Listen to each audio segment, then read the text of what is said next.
Hello friends, welcome to Clara's kitchen. இன்னைக்கு இந்த வீடியோல நம்ம பார்க்க போறது கேரளா ஸ்பெஷல் சம்மந்தி தாங்க. இந்த சம்மந்தி வந்து நம்ம ஒயிட் ரைஸ் கூட வச்சு சாப்பிட்றதுக்கு ரொம்ப சூப்பரா இருக்கும். வெரைட்டி ரைஸ் கூடயும் வச்சு நம்ம சைட் டிஷ்ஷா சாப்பிடலாம், ரொம்ப நல்லா இருக்குங்க. இந்த சம்மந்தி வந்து பிக் பாஸ்ல ரொம்ப ட்ரெண்டிங்கா போயிட்டு இருந்துச்சு. வாங்க இந்த டேஸ்டியான சம்மந்தி எப்படி செய்யுதுன்னு பார்க்கலாம். அதுக்கு வந்து இது மாதிரி தாளிக்க கரண்டில ஒரு 5 வரமிளகாய் வந்து எடுத்து நல்லா ட்ரை ரோஸ்ட் பண்ணிக்கலாம். நல்லா வந்து கலர் மாதிரி இந்த அளவுக்கு இருக்கணும். இந்த அளவுக்கு நல்லா ட்ரை ரோஸ்ட் பண்ணி எடுத்துக்கலாம். அடுத்து ஒரு மிக்ஸி ஜார்ல ஒரு அரை மூடி அளவுக்கு துருவின தேங்காய் சேர்த்துக்கலாம். இது கூட நம்ம ஆல்ரெடி ட்ரை ரோஸ்ட் பண்ணி வச்சிருக்க வரமிளகா, ஒரு சின்ன துண்டு அளவு வந்து இஞ்சி, 6 பல்லு வந்து பூண்டு, ஒரு 20 வந்து சின்ன வெங்காயம் சேர்த்துக்கலாம். சின்ன வெங்காயம் வந்து இந்த சம்மந்திக்கு நல்ல ஒரு டேஸ்ட் கொடுக்கும். கண்டிப்பாக சின்ன வெங்காயம் சேர்த்துக்கோங்க. ஒரு சின்ன பீஸ் அளவுக்கு புளி, ஒரு கொத்து வந்து கருவேப்பிலை, 1 டீஸ்பூன் அளவுக்கு வந்து மிளகாய் தூள் சேர்த்துக்கலாங்க.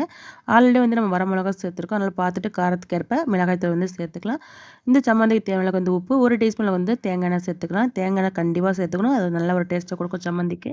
தண்ணி எதுவும் சேர்க்காம இந்த அளவுக்கு வந்து கொஞ்சம் கொரகொரப்பாக வந்து இந்த அரைச்சி எடுத்துக்கணுங்க. இது போல் தான் இருக்கணும். அப்போ தான் வந்து சம்மந்தி வந்து ரொம்ப டேஸ்டியாக இருக்கும்.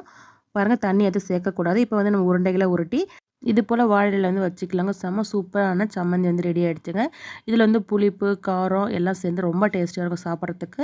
நீங்கள் ஒயிட் ரைஸ் கூட வச்சு சாப்பிட்டீங்கன்னா ரொம்ப நல்லாயிருக்குங்க. வேறு எதுவுமே நமக்கு தேவையில்லை, அவ்வளோ நல்லாயிருக்கும். கண்டிப்பாக இந்த ரெசிபி வந்து ட்ரை பண்ணி பாருங்கள். ட்ரை பண்ணி பார்த்துட்டு உங்களுக்கு ஃபீட்பேக் வந்து ஷேர் பண்ணுங்கள். இந்த வீடியோ உங்களுக்கு யூஸ்ஃபுல்லாக இருந்தால் நம்ம சேனலை மறக்காமல் லைக், ஷேர், சப்ஸ்கிரைப் பண்ணிக்கோங்க ஃப்ரெண்ட்ஸ். தேங்க்யூ.